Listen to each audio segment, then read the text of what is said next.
The cargo bay of the merchant vessel Meridian's Edge smelled of rust and recycled air. Captain Marcus Webb sat alone at the folding table, picking at his third ration pack of the day. The synth protein tasted like cardboard soaked in regret, but it kept him alive, which was more than some could say out on the frontier rim. 3 years he had run this route.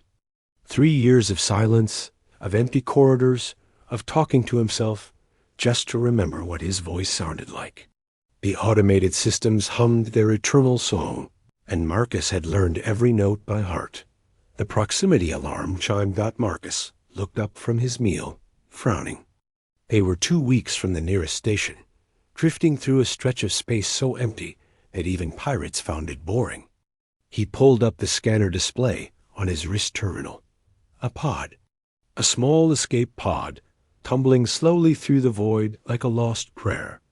He should have kept flying. Every regulation, every ounce of common sense screamed at him to leave it alone. Escape pods in the middle of nowhere meant trouble. They meant pirates or plague, or some corporation's dirty laundry being thrown out an airlock. But Marcus had been alone for so long. The pod docked with a magnetic clang that echoed through the ship's belly. Marcus stood in the airlock, plasma pistol in hand, as the inner door cycled open. Steam billowed out, and through it stepped a figure that made his finger freeze on the trigger. She was human, or something very close to it. Her skin was pale, almost translucent, with faint silver patterns tracing along her arms like circuit boards grown beneath flesh. Her hair hung long and white, and her eyes were the color of distant stars, vast and unknowable. She wore a simple gray jumpsuit, torn at the shoulders, and she moved with a grace that seemed wrong for someone who had just escaped death in the void. She looked at Marcus. Then she knelt, pressing her forehead to the deck plating. "I can cook," she said, her voice barely above a whisper. "I can clean. I can be silent." Marcus lowered his pistol slowly. "What? I can cook. I can clean. I can be silent." She repeated the words like a mantra, like a prayer. "I will not speak unless spoken to. I will not consume more than my share. I will not ask questions. I will not require payment. I will not stop." Marcus holstered his weapon. "Just stop.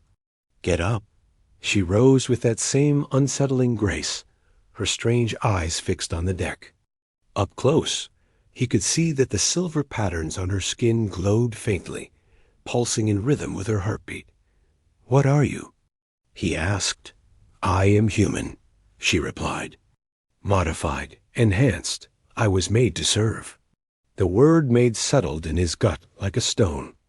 Marcus had heard stories from the core worlds, whispers of genetic modification programs that skirted every ethical boundary ever written. The Harmony Collective, they called themselves. They believed humanity's future lay in specialization, in crafting perfect servants, perfect soldiers, perfect slaves. "What's your name?" She hesitated. "I have a designation. I was called Unit 743. "That's not a name." "No," she agreed. "It is not." Marcus ran a hand through his hair. This was beyond his pay grade. This was the kind of situation that could get him arrested on 12 different worlds. But looking at her standing there, trembling slightly despite her careful composure, he knew he couldn't throw her back into the void. "Come on," he said. "You look like you could use some food." Her eyes widened. "I do not require. When's the last time you ate?" Silence. That's what I thought. "Follow me." The galley was barely larger than a closet, but it was warm and the lights worked. Marcus pulled out a ration pack and slid it across the counter. She stared at it like he had offered her the crown jewels of Earth. "Eat," he said. She picked up the pack with trembling hands and ate in small, precise bites, as if afraid of being caught doing something forbidden. Marcus watched her and felt anger kindle in his chest. Not at her. At whoever had done this to her? "You got a real name?" he asked, Something you'd like to be called? She finished the ration pack before answering. There was a girl. Before the modifications. Before I became what I am. She had a name. But that girl is gone. What was the name? Another long pause. Lyra, Lyra. Marcus tested the word. That's a good name. Something flickered in her eyes. Not quite hope, but close. You will not return me? Return you where? To the collective. They will be searching. I am valuable property. You're not property. The words came out harder than he intended. You're a person. And no, I'm not handing you over to anyone. Lyra looked at him with an expression he couldn't read. Why? Because it's the right thing to do. That is not a logical answer. Yeah, well? Marcus shrugged. I've never been great at logic.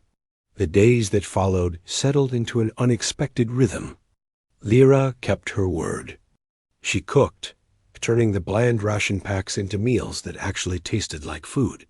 She cleaned, maintaining the ship with an efficiency that bordered on supernatural. And she was silent, moving through the corridors like a ghost. But Marcus found the silence bothering him more than the loneliness ever had. You can talk.